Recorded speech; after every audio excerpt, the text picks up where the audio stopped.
Hello, my name is Emmy DeGrappa.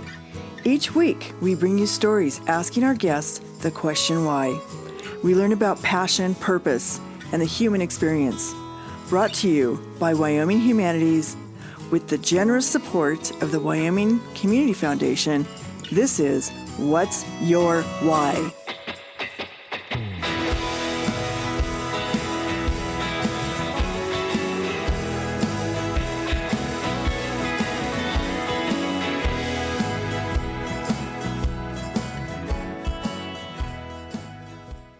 Today, we're talking to Travis Helms. He is an Episcopal priest, poet, and author. Welcome, Travis. Thank you, Emmy. It's such a delight and honor to be with you.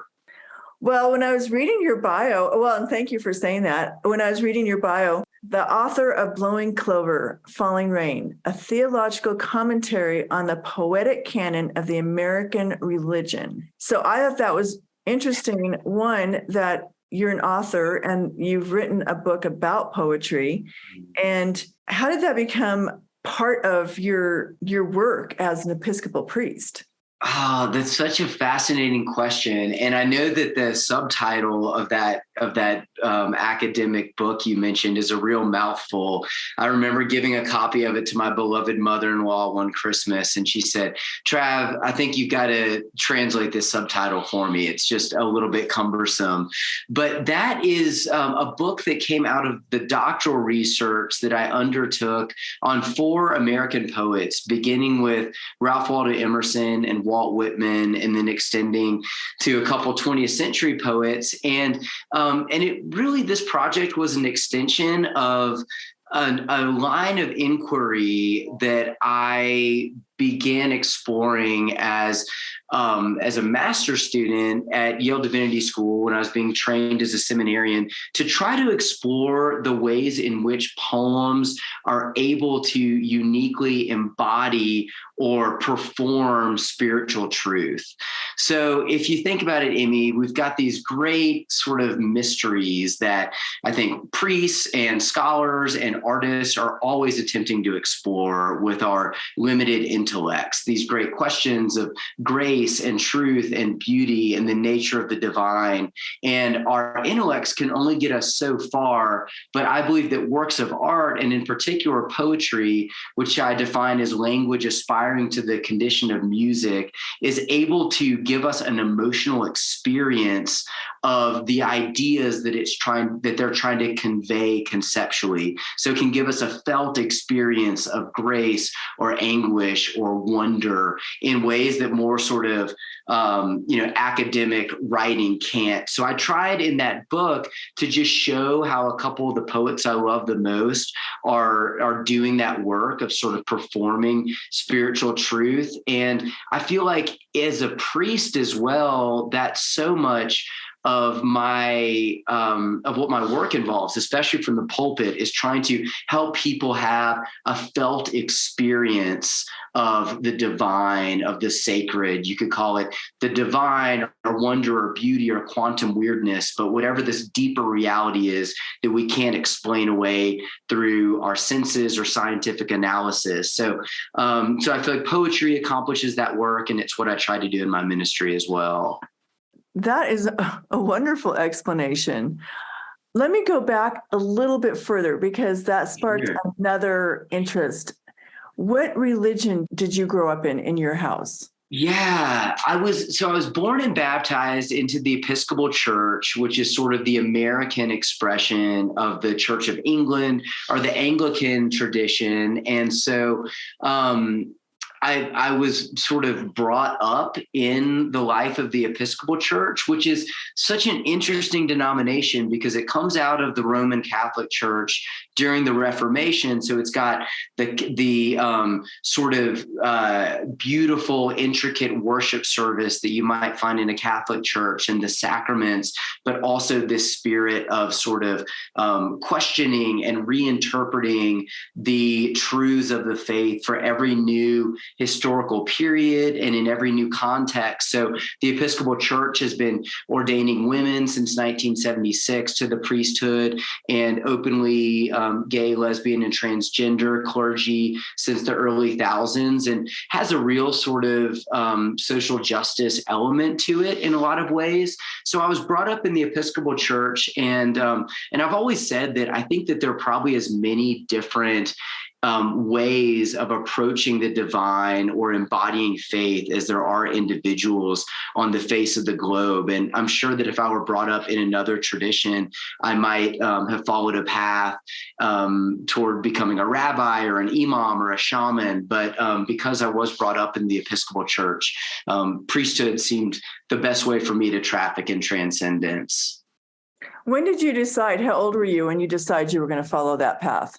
Oh, I always remember feeling very much at home in church. I can remember as a 7 or 8 year old looking around during a church service and noticing that people had their eyes closed. And I remember asking my mom what was happening. And she said, well, Travis, they're praying. And I asked what prayer was. And she said, well, if you focus your heart and open your heart, you can not just talk to God, but you can actually listen to God and experience God as well. And even at that early age, I began to cultivate a little bit of a curiosity around what it might look like to help other people connect with the divine as sort of just something I did with my life. So I think it was pretty early on, but then I was in the Peace Corps after college, serving in Madagascar from 2007 to 2009. And that's when I really started to think about going to seminary and trying to make a career out of this exploration of faith. So when did you graduate from seminary? Where did you go to seminary again? So I went to Yale Divinity School in New Haven, Connecticut, and I graduated in 2013. Okay. And where did you start as a priest? So you don't become a priest right away, right? No, you don't. It's actually a fairly rigorous process of discernment that an individual has to undergo. And so in addition to the 3 years of seminary training, there's a series of conversations that happen between a seeker, someone aspiring to the ministry, and some folks that are both priests and deacons and non-ordained people who just try to kind of really just test the call and make sure it's an authentic one. And so I actually ended up going to England after graduating from seminary to pursue a PhD. I thought that maybe I felt more called to academic work, and that's where I undertook that research that became the Blowing Clover, Falling Rain book. And then the sense of call began to really clarify itself. So I moved to Austin, Texas in 2015, worked as a youth and children's minister for a year, then got ordained and worked in a traditional church context, and then actually served as a priest to the University of Texas campus for 3 years, just until this June when I moved to Jackson, Wyoming. So what brought you to Jackson, Wyoming? Well, I've always had a love for this valley, which I truly feel is sacred. Two of my very best friends moved out here after college in 2006. So I've been coming out to ski for a number of winters. And then Jimmy Bartz, the rector of St. John's Jackson, St. John's Episcopal Church, actually had the same job that I had at UT. He was there in the early thousands. And I had come up as a summer chaplain in 2020 to help serve in the church for a month in July. And then I helped curate a poetry festival last July here in Jackson. And we brought 6 acclaimed poets out for a weekend-long festival. And so I had a chance to get to know Jimmy through that work. And we began exploring a conversation about moving me into staff on a permanent basis. And so we're sort of imagining our way into some new ways of building community in the Jackson area using the arts and ways of getting out into the wilderness and cultivating meaningful conversations as a way of just kind of building community in an imaginative way. So I'm excited to be undertaking that work with him. So I understand your journey into priesthood, but what was your journey to become a poet? And a lover of poetry? That's such a good question. I really fell in love with poetry as a high school junior. I grew up in Atlanta, Georgia. I was born in Texas, but spent most of my adolescence in Atlanta.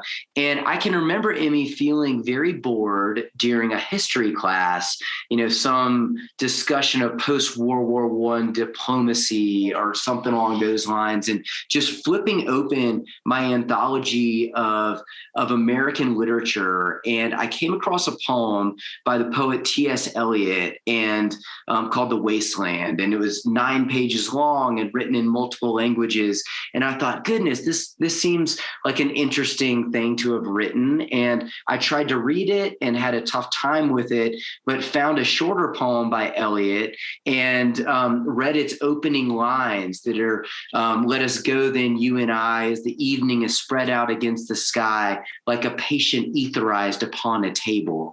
And it was such an arresting, striking image that I kept reading. I finished the poem and I felt, Emmy, as if I were palpably shaking. It felt as if someone who'd been dead for decades had been able to communicate something of truth and meaning to me with an immediacy and intensity. And it was like there was an element of surprise and inevitability. I've never read that poem, but thought, oh, yes, of course, like this poem had to have existed in the world. And I just kind of wanted to do that for other people, find ways to use language to communicate as articulately and authentically as I can what's in my head and on my heart.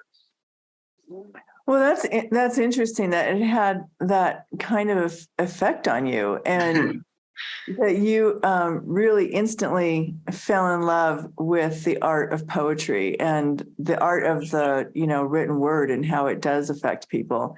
I think people find that in lots of different forms, whether they are a storyteller of history or a poet or anybody who uses language to express emotion. I think absolutely really trying to find a way to create that connection that you want people to have with what you're writing.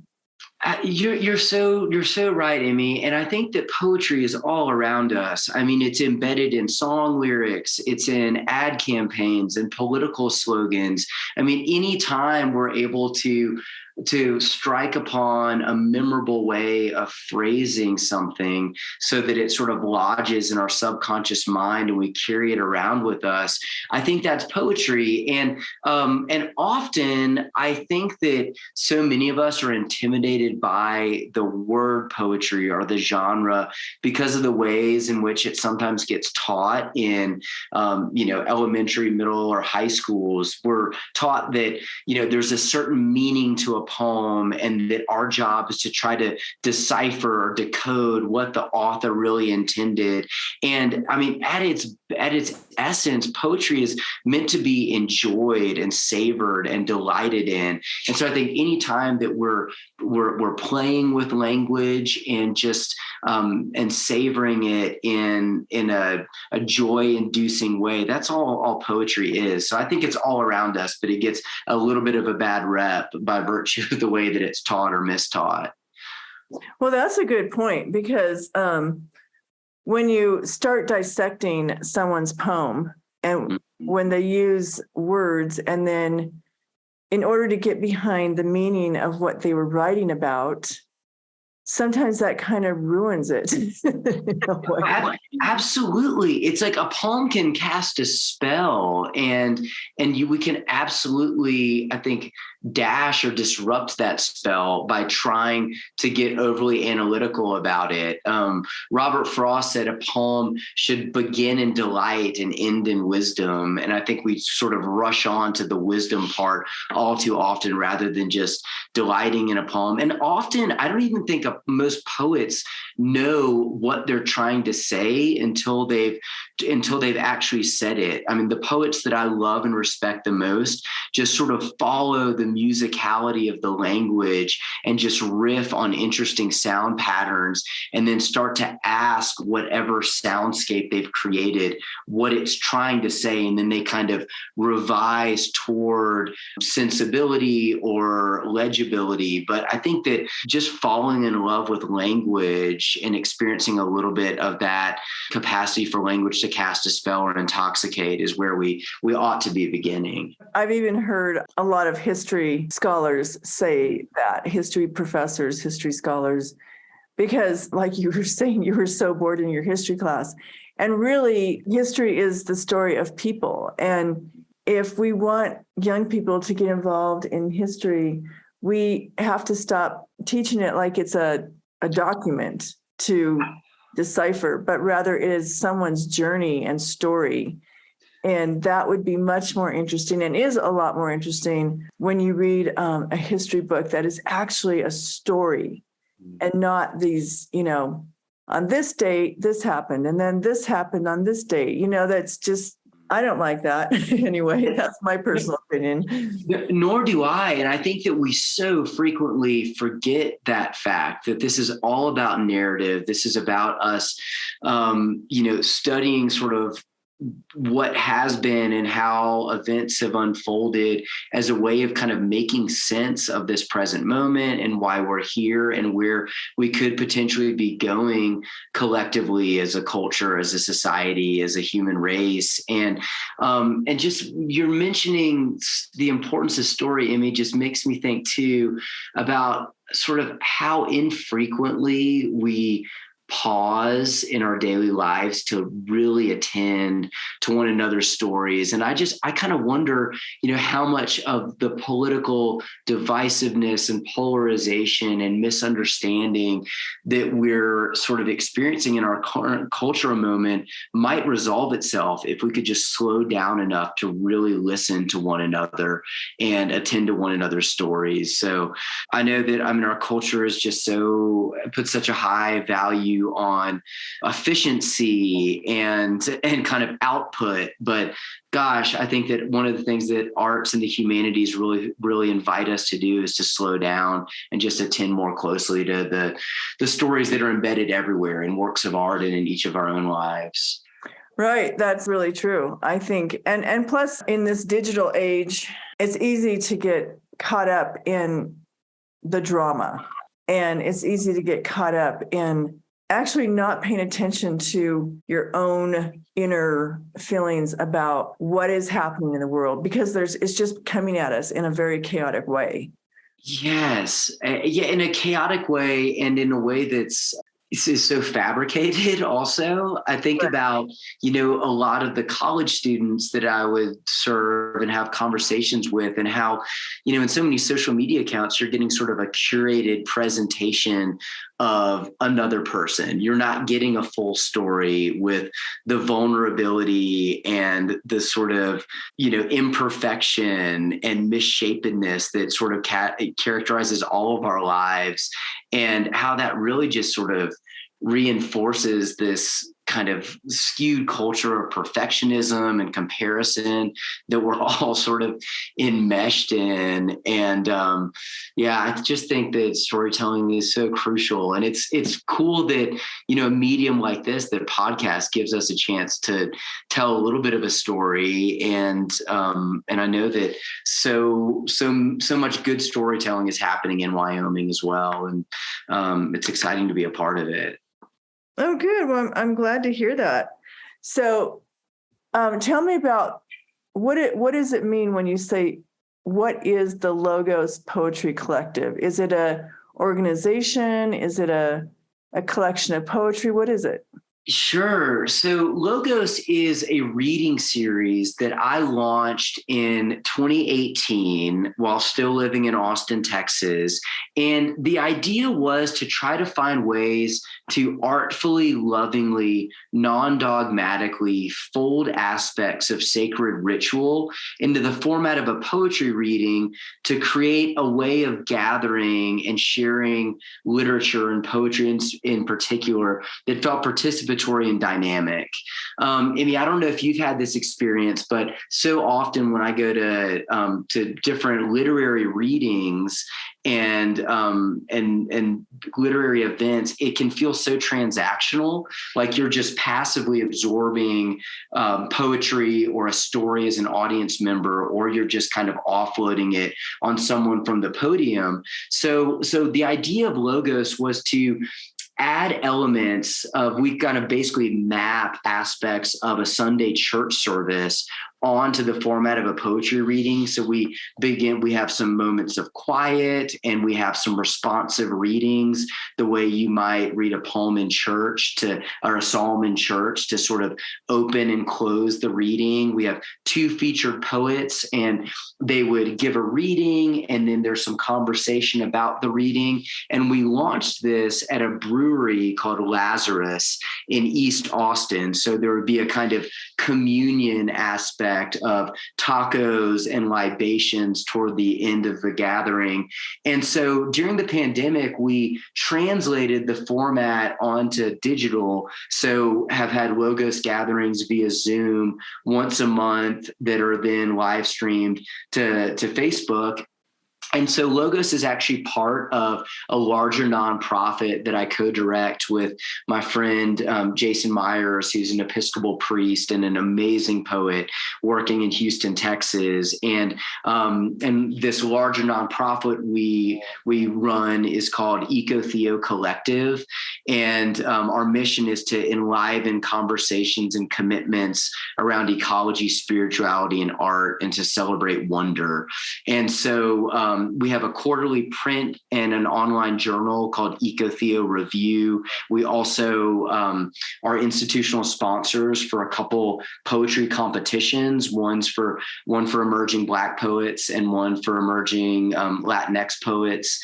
And we host an annual festival. It was in Jackson last year, and it's going to be in Austin this next year called the Wonder Festival. So you can definitely check us out online at ecotheo.org and learn more about those organizations. Well, one of my questions when you described the EcoTheo Collective, kind of the cross-pollination between ecology and theology, it sounds like. Yes, absolutely. What is the ecology? What would you define ecology? So I think of ecology as sort of understanding the way in which our lives as a human species are connected to and interrelate with the more than human world, whether that's the sentient world of flora and fauna or the geographical world, like sort of just understanding our existence as being kind of situated in this much larger narrative, this narrative of geological time and conditioned by geography. But what kind of comes to mind for me personally is one of my favorite poets is an indigenous poet named Natalie Diaz, who won the Pulitzer Prize last year for her poem, her book, Post-Colonial Love Poem. And she talks about in an interview, a podcast interview with David Naiman, about the difference between Western ideas of knowledge and indigenous modes of knowing. And she says that Western ideas of knowledge are sort of extractive. It's like, hey, if this has utility and value for me, then I want to take it. And then it has meaning for me. And then she talks about how indigenous modes of knowing are so connected with our relationship to the land. And so I think that that's really one of the things things that EcoTheo Collective is trying to celebrate and explore and bring attention to is the ways in which our ways of being and knowing are connected to the more than human world and the natural world around us. Wow, that's a really great explanation. Thank you for saying that, because it just made me curious, because we do live in this beautiful landscape of Wyoming, and lots of wide open spaces. Mm-hmm. We see that, we have a really beautiful night sky where you can, see the galaxy, and just I think people who live in Wyoming really connect to the landscape and the wide open spaces, the wildlife and nature in general. And so when I was thinking about it, I was thinking it's about how the wonders of the world are a spiritual connection.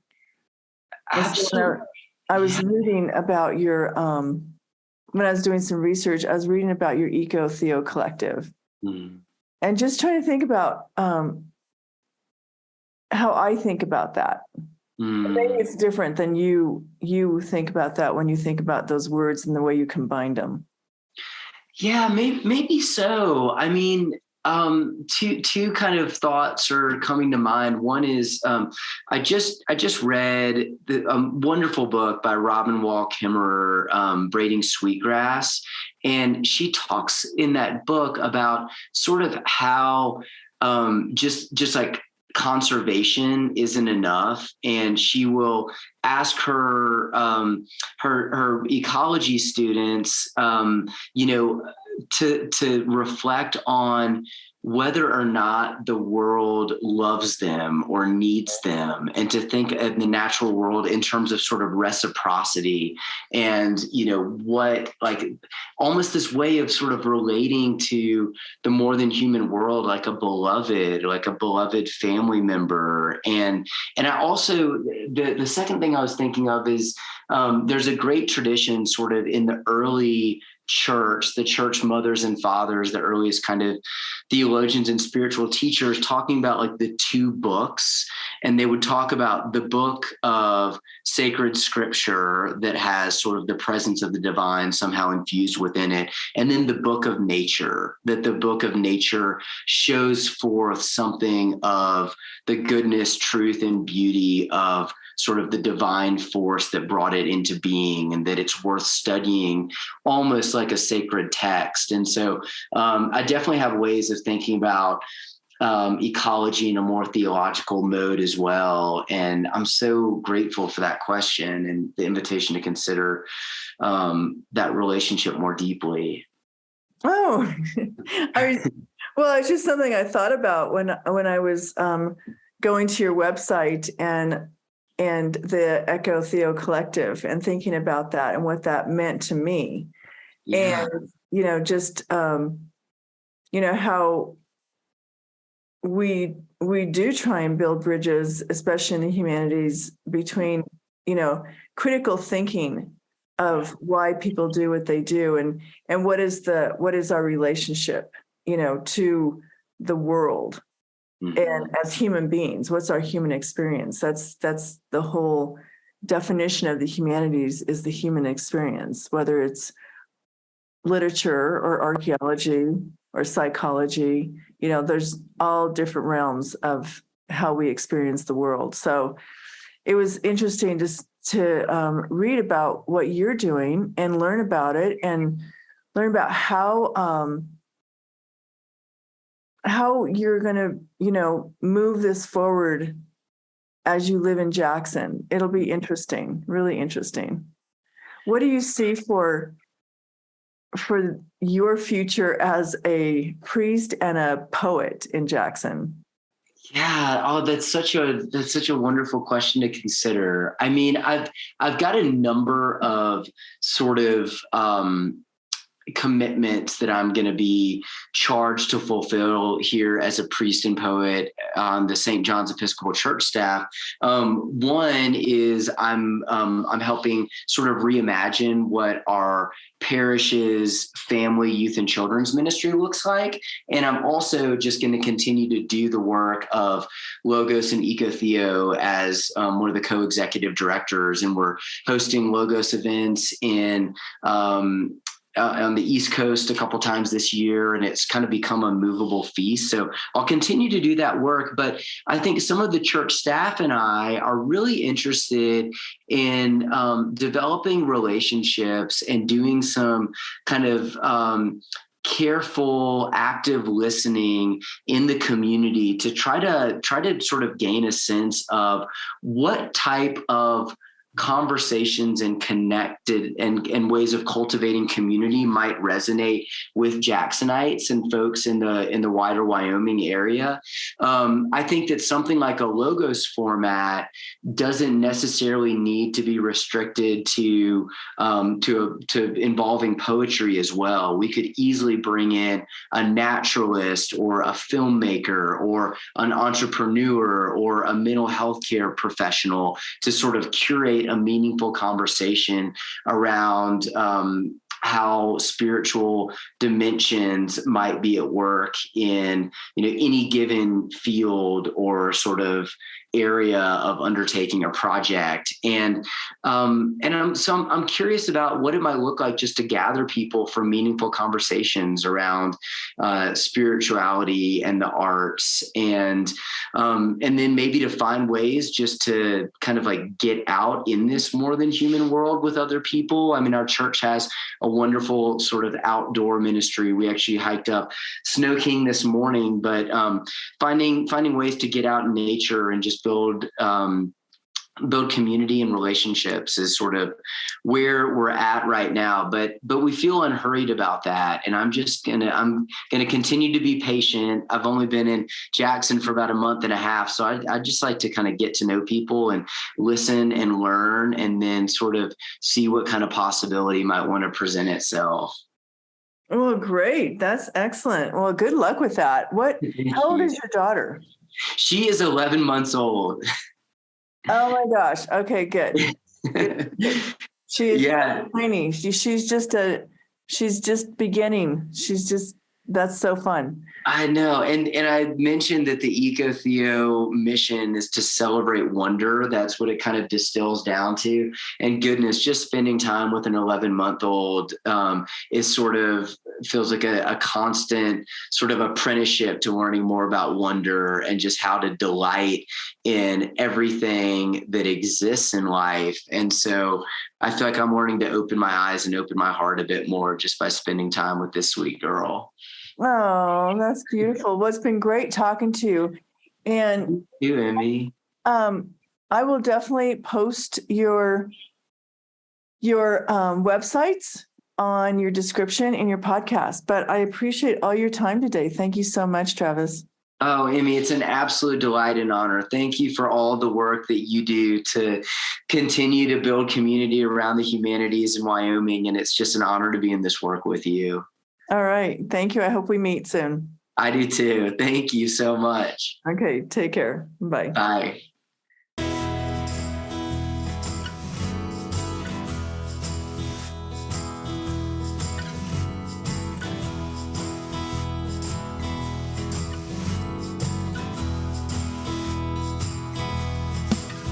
Thank you for joining us for this episode of What's Your Why? Brought to you by Wyoming Humanities with support from Wyoming Community Foundation and generous supporters like you. To learn more, go to thinkwhy.org, subscribe, and never miss a show.